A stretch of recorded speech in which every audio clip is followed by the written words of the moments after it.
कुंडली से वेल्थ को समझने का एक सिंपल सा फॉर्मूला है, बहुत अच्छा कैलकुलेशन है, मैं आज सिखा रहा हूँ। आप अपनी जन्म कुंडली में लगाइए। पहले आप अपनी कुंडली को साथ में रखिए, जैसे जैसे मैं बता रहा हूँ वैसे कुंडली बना के और ऐसे कैलकुलेशन करिए। आप सही टाइम निकालना सीख जाएंगे कि मुझे कब लाभ होगा, कब मुझे हानि हुई, क्यों हुई, कौन सा ग्रह गोचर में मुझे तकलीफ दे गया, कौन मेरा पैसा बीच में रोक रहा है और कब पैसा आ रहा है। ये सारा कैलकुलेशन आ जाएगा, क्योंकि वेल्थ जहां से आती है और वेल्थ को कौन रोक रहे हैं और वेल्थ क्यों बार बार अच्छी नहीं हो रही है, सब कैलकुलेशन मैं आपको सिखा रहा हूँ। तो देखिए, सबसे पहले तो जो हमारा वेल्थ है, धन भाव है, वो है हमारा सेकंड हाउस। ठीक है, सेकंड हाउस जो है वो हमारी धन की स्थिति को दिखाती है। और अब इस धन की स्थिति को हम कैसे कैलकुलेट करें? देखिए, हर भाव जो होता है ना, उससे पांचवा जो भाव होता है वो उसकी गुणवत्ता है। तो वेल्थ की जो गुणवत्ता है वो कौन है? वो है आपका छठा घर, यानी कि वेल्थ का त्रिकोण। वेल्थ अगर वृषभ राशि है, 2 नंबर है, तो वेल्थ का त्रिकोण होता है 2, 6 और 10। तो आपका सबसे पहले है तो वेल्थ का जो त्रिकोण होता है वो छठा घर। उसका दूसरा जो सपोर्टिंग भाव होता है कि उसका भाग्य, की हमारी जो धन है उसका भाग्य क्या है। क्या भविष्य में मेरा पैसा कोई खा जाएगा, मेरा पैसा बीमारियों पे लग जाएगा, या फिर मेरा पैसे से मैं मकान, घर, जमीन, जायदाद खरीदूंगा। वो सब कैलकुलेशन हम कुंडली से निकाल सकते हैं। कैसे करना है? सिंपल सा फॉर्मूला है, क्या है कि आपका जो वेल्थ है ना, छठा घर जो सेकंड हाउस है, उसको लगन बना लो। यानी कि जैसे मैं यहाँ पे क्लिक किया, ये लो, तो यहाँ पे ये बन गया लगन। अब आपको ये देखना है कि इससे जो पांचवा घर है, अब एक तो लगन पे कोई अशुभ ग्रह की दृष्टि तो नहीं है, कि हम वेल्थ जो है ना उसको लगन बना दिया हमने। अब इस पे कोई अशुभ ग्रह की दृष्टि तो है या नहीं है, वो पहले देखना बहुत जरूरी है। तो यहाँ पे जब हम देखेंगे ना, तो चंद्रमा की नहीं है, शुक्र की नहीं है, केतु की दृष्टि है। तो यानी कि कहीं ना कहीं हमें हमारी वेल्थ में कुछ कमियां आएगी। ठीक है, उसको एक बार साइड में रख देते हैं। ठीक है, अब यहाँ पे देखेंगे, सूर्य की नहीं है, बुध की नहीं है, मंगल की दृष्टि आ रही है। तो मंगल जो है वेल्थ के हिसाब से तीसरे घर का कारक है, 8वें घर का। कई बार अचानक धन प्राप्तियों के भी योग बनेंगे और कमीशन बाजी, क्योंकि मंगल तीसरे घर का कारक है, यानी कमीशन बाजी से, यानी कि शेयर मार्केट, जुए, सट्टे, लॉटरी से भी आ सकता है। आप अब इस कैलकुलेशन को भी आप भी लगाइए अपनी जन्म कुंडली में। दूसरा कि यहाँ पे गुरु की दृष्टि है क्या? शनि की है क्या? किसी की नहीं है, राहु की भी नहीं है। तो बात खत्म हुई। अब यहाँ पे जो 2 दृष्टियां, केतु की थोड़ी सी अशुभ है, इसका मतलब कई बार हम अपनी वेल्थ में कुछ पैसे ब्लॉक करेंगे और डालेंगे। कई बार हमें अपने धन प्राप्ति में अचानक धन प्राप्तियां होगी। 2 चीजें आ गई हमारे पास। ठीक है, आ गई, पकड़ ली। अब इस वेल्थ की गुणवत्ता, कहां से अच्छा पैसा आ सकता है, कौन ग्रह दे सकता है, कौन ग्रह दे सकता है?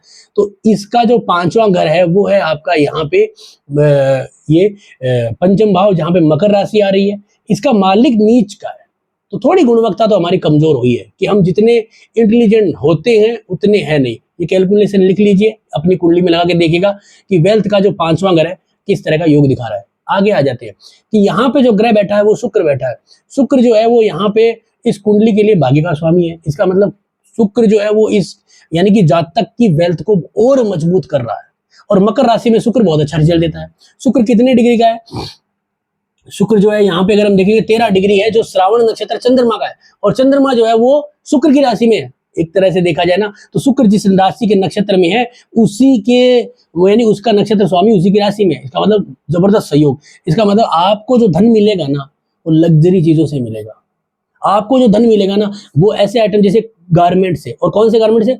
एक अच्छी गारमेंट के द्वारा। आपको धन मिलेगा कैसे? परफ्यूम से। आपको धन मिलेगा ऐसे कोई बढ़िया शानदार रेस्टोरेंट खोले वहां से। आपको मिलेगा आर्टिस्ट लाइन से। आपको मिलेगा कि जैसे आप मान लीजिए कि शेयर मार्केट कर रहे हो तो गोल्ड में, या फिर ऐसे लग्जरी प्रोडक्ट में काम करें, लाभ मिले। तो आपको धन मिलने का योग, क्योंकि शुक्र आपका बलवान है वहां पे, क्योंकि आपकी जो गुणवत्ता है ना धन कमाने में वो शुक्र के द्वारा हो रही है, इसीलिए आपको लाभ मिलेगा। ठीक है, और शुक्र का नक्षत्र चंद्रमा जो उसकी राशि में है, तो यहां से हमें लाभ मिलेगा। अब शुक्र और केतु की युति है क्या? केतु यहाँ पे 8 डिग्री का सूर्य के नक्षत्र में है, सूर्य छठे घर में बैठा है, यानी कि केतु दिख रहा है उतना बुरा नहीं है। इसलिए ये है कि थोड़े बहुत केतु के उपाय भी आ गया इसके अंदर।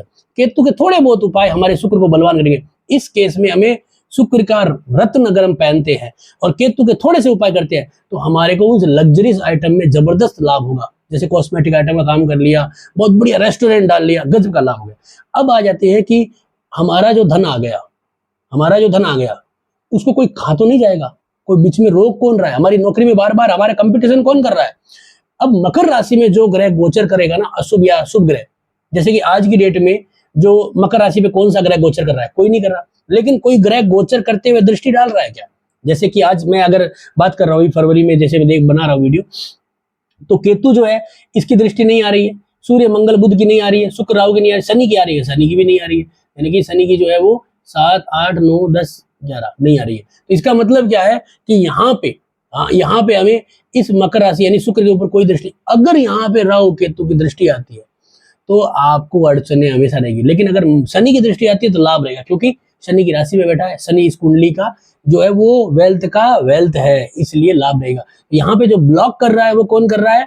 केतु। केतु के थोड़े से उपाय हमारे जिंदगी बदल देंगे, और शुक्र को बलवान करना हमारा लाइफ में फायदा देगा। हमें पता चल चुका है हमें ग्रोथ कहाँ से आनी है। अब हमारा पैसा कौन ब्लॉक कर सकता है? हमारा पैसा सिर्फ एक अशुभ ग्रह का गोचर कर सकता है, बाकी कोई नहीं कर सकता है। बाकी देखो यहाँ पे चंद्रमा की दृष्टि नहीं है, और शुक्र की, केतु की छोड़ दीजिए, सूर्य की नहीं, बुध की नहीं है, मंगल की नहीं है, गुरु की नहीं है, शनि की एक दृष्टि है, राहु की दृष्टि अपन सातवीं लेते नहीं है, तो शनि की एक दृष्टि है। लेकिन शनि जब नीच का है, अपनी दृष्टि डाल रहा है, तो हमें लाभ मिल जाएगा, अचानक धन प्राप्तियों के लाभ मिलेंगे, ठीक है, तो हमें लाभ के योग बनेंगे। शनि की दृष्टि से चिंता का विषय नहीं है। तो हमारी ग्रोथ क्या है? हमें हमारा पैसा कौन रोक सकता है? सिर्फ गोचर में आने वाले अशुभ ग्रह। जब मकर राशि के ऊपर कोई अशुभ ग्रह गोचर करेगा, सावधानी बरतनी है, लाभ ही लाभ रहेगा, ठीक है। अब हमारी वेल्थ का लाभ कैसे लेंगे? क्योंकि नवमेश भी हमारा शुक्र है, तो इसका मतलब क्या है कि हम अपनी वेल्थ से शुक्र संबंधित प्रोडक्ट लेंगे। जैसे कि आपने जैसे ही पैसा आया ज्वेलरी पे इन्वेस्ट किया, आपने जैसे ही पैसा आया मार्केट में कोई दुकानें या ऑफिस ली, आपके पास जैसे ही पैसा आया आपने जो है वो लग्जरियस आइटम खरीदे, घर के लिए एंटिक पीस खरीदे, वो आगे जाके उनकी रेटें बढ़ी, फायदा हुआ। ये चीजें आपको हमेशा जीवन में लाभ देगी। तो वेल्थ कहाँ पे है, किस तरह से कैलकुलेट करते हैं, ये एक सिस्टम है जिसके द्वारा करोगे 100% लाभ रहेगा। क्या आप कैलकुलेट कर पाए या नहीं कर पाए, कमेंट में जरूर लिखिए। नहीं कर पाए तो डेट ऑफ बर्थ डालना, मैं कोशिश करूंगा आपकी हेल्प करने की। धन्यवाद दोस्तों।